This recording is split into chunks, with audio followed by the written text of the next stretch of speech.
ਅੱਜ 4 ਵਜੇ ਦਾ ਸਮਾਂ ਦਿੱਤਾ ਗਿਆ ਹੈ। ਸੰਬੋਧਨ ਤੋਂ ਪਹਿਲਾਂ ਪੀਐਮ ਵੱਲੋਂ ਅੱਜ ਇੱਕ ਉੱਚ ਪੱਧਰੀ ਬੈਠਕ ਕੀਤੀ ਗਈ ਹੈ। कोरोना वैक्सीन ਦੀ ਤਿਆਰੀ ਬਾਰੇ ਚਰਚਾ ਹੋਈ ਹੈ। मेरे प्यारे देशवासियों, नमस्कार।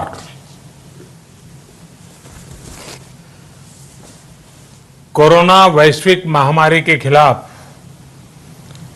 लड़ते लड़ते अब हम अनलॉक 2 में प्रवेश कर रहे हैं और हम उस मौसम में भी प्रवेश कर रहे हैं जहां सर्दी, जुकाम, खांसी, बुखार, ये सारे न जाने क्या क्या होता है, ये मामले बढ़ जाते हैं। ऐसे में मेरी आप सभी देशवासियों से प्रार्थना है कि ऐसे समय अपना ध्यान रखिए। साथियों, होने वाली मृत्यु दर को देखें तो दुनिया के अनेक देशों की तुलना में भारत संभली हुई स्थिति में है। समय पर किए गए लॉकडाउन और अन्य फैसलों ने भारत में लाखों लोगों का जीवन बचाया है, लेकिन हम ये भी देख रहे हैं कि जब से देश में अनलॉक 1 हुआ है, व्यक्तिगत और सामाजिक व्यवहार में लापरवाही जरा बढ़ती ही चली जा रही है। पहले हम मास्क को लेकर, 2 गज की दूरी को लेकर 20 सेकंड तक दिन में कई बार हाथ धोने को लेकर बहुत सतर्क थे, लेकिन आज जब हमें ज्यादा सतर्कता की जरूरत है तो लापरवाही बढ़ना बहुत ही चिंता का कारण है। साथियों, लॉकडाउन के दौरान बहुत गंभीरता से नियमों का पालन किया गया था। अब सरकारों को, स्थानीय निकाय की संस्थाओं को, देश के नागरिकों को फिर से उसी तरह की सतर्कता दिखाने की जरूरत है। विशेषकर कंटेनमेंट जोन्स, उस पर जो भी लोग नियमों का पालन नहीं कर रहे हैं, हमें उन्हें टोकना होगा, रोकना होगा और समझाना भी होगा। अभी आपने खबरों में देखा होगा, एक देश के प्रधानमंत्री पर 13,000 रुपये का जुर्माना इसलिए लग गया क्योंकि वो सार्वजनिक स्थल पर मास्क पहने बिना गए थे। भारत में भी स्थानीय प्रशासन को इसी चुस्ती से काम करना चाहिए। ये 130 करोड़ देशवासियों के जीवन की रक्षा करने का अभियान है। भारत में गांव का प्रधान हो या देश का प्रधानमंत्री, कोई भी नियमों से ऊपर नहीं है। साथियों, लॉकडाउन के दौरान देश की सर्वोच्च प्राथमिकता रही ऐसी स्थिति न आए कि किसी गरीब के घर में चूल्हा न जले। केंद्र सरकार हो, राज्य सरकारें हो, सिविल सोसाइटी के लोग हों, सभी ने पूरा प्रयास किया कि इतने बड़े देश में हमारा कोई गरीब भाई बहन भूखा न सोए। देश हो या व्यक्ति, समय पर फैसले लेने से, संवेदनशीलता से फैसले लेने से किसी भी संकट का मुकाबला करने की शक्ति अनेक गुना बढ़ जाती है। इसलिए लॉकडाउन होते ही सरकार प्रधानमंत्री गरीब कल्याण योजना लेकर आई। इस योजना के तहत गरीबों के लिए 2.25 लाख करोड़ रुपए का पैकेज दिया गया।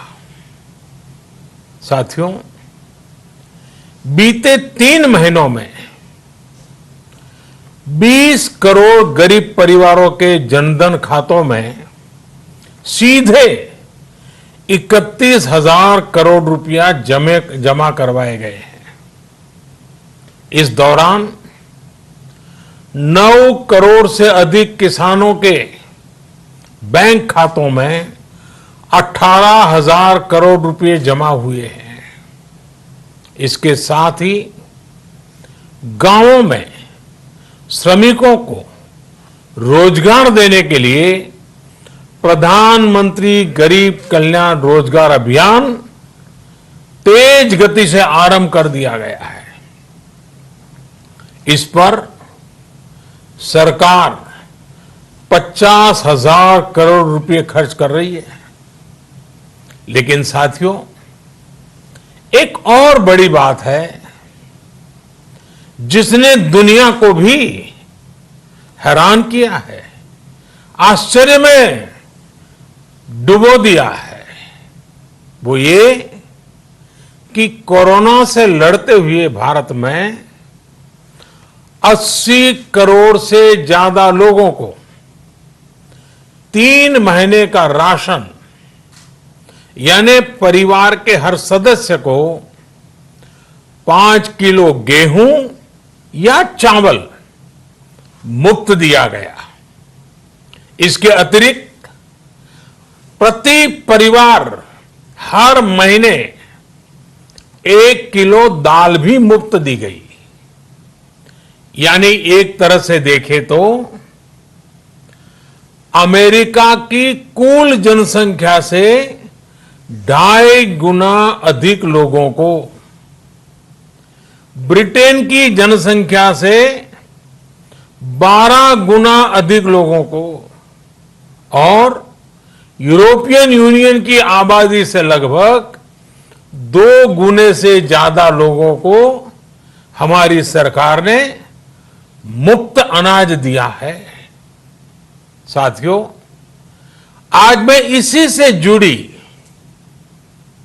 एक महत्वपूर्ण घोषणा करने जा रहा हूं। साथियों, हमारे यहां वर्षा ऋतु के दौरान और उसके बाद मुख्य तौर पर कृषि क्षेत्र में, एग्रीकल्चर सेक्टर में ही ज्यादा काम होता है।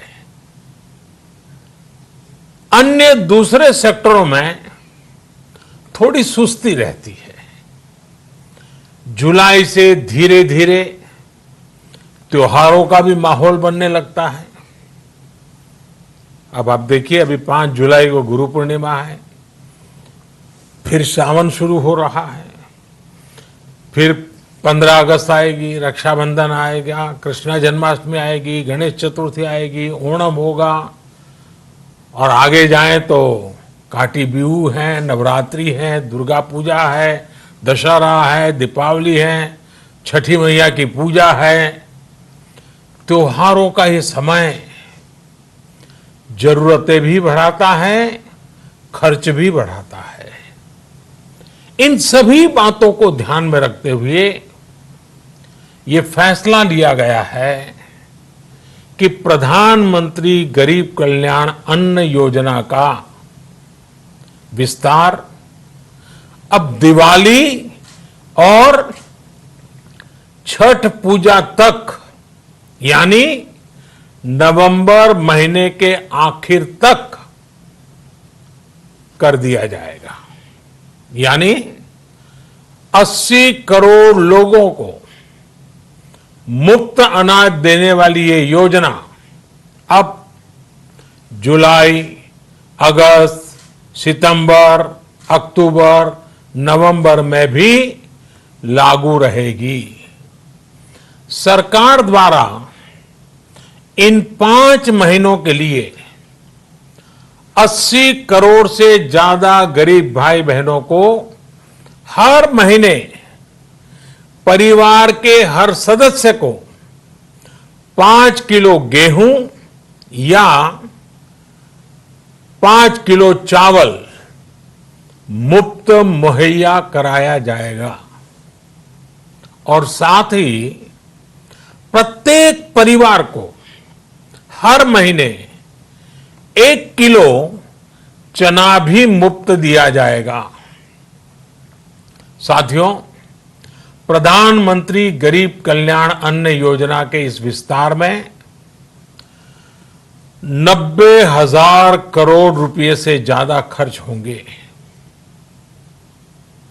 और अगर इसमें पिछले 3 महीने का खर्च भी जोड़ दें तो ये करीब करीब 1.5 लाख करोड़ रुपया हो जाता है। अब पूरे भारत के लिए हमने एक सपना देखा है। कई राज्यों ने तो बहुत अच्छा काम भी किया है। बाकी राज्यों पर भी हम आग्रह कर रहे हैं कि इसको काम को आगे बढ़ाएं। और काम क्या है? अब पूरे भारत के लिए एक राशन कार्ड की व्यवस्था भी हो रही है। यानी एक राष्ट्र एक ration card, 1 nation 1 ration card. इसका सबसे बड़ा लाभ उन गरीब साथियों को मिलेगा जो रोजगार या दूसरी आवश्यकताओं के लिए अपना गांव छोड़ करके कहीं और जाते हैं, किसी और राज्य में जाते हैं। साथियों, आज गरीब को, जरूरतमंद को सरकार अगर मुफ्त अनाज दे पा रही है तो इसका श्रेय प्रमुख रूप से 2 वर्गों को जाता है। पहला, हमारे देश के मेहनती किसान, हमारे अन्नदाता। और दूसरा, हमारे देश के ईमानदार टैक्स पेयर। आपका परिश्रम, आपका समर्पण ही जिसकी वजह से देश ये मदद कर पा रहा है। आपने देश का अन्न भंडार भरा है, इसलिए आज गरीब का, श्रमिक का चूल्हा जल रहा है। आपने ईमानदारी से टैक्स भरा है, अपना दायित्व निभाया है, इसलिए आज देश का गरीब इतने बड़े संकट से मुकाबला कर पा रहा है। मैं आज हर गरीब के साथ ही देश के हर किसान, हर टैक्स पेयर का हृदय से बहुत बहुत अभिनंदन करता हूं, उन्हें नमन करता हूं। साथियों, आने वाले समय में हम अपने प्रयासों को और तेज करेंगे।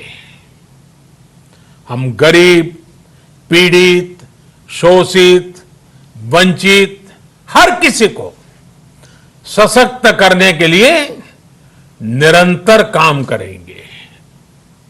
हम सारी एहतियात बरतते हुए इकोनॉमिक एक्टिविटीज को और आगे बढ़ाएंगे। हम आत्मनिर्भर भारत के लिए दिन रात एक करेंगे। हम सब लोकल के लिए वोकल होंगे।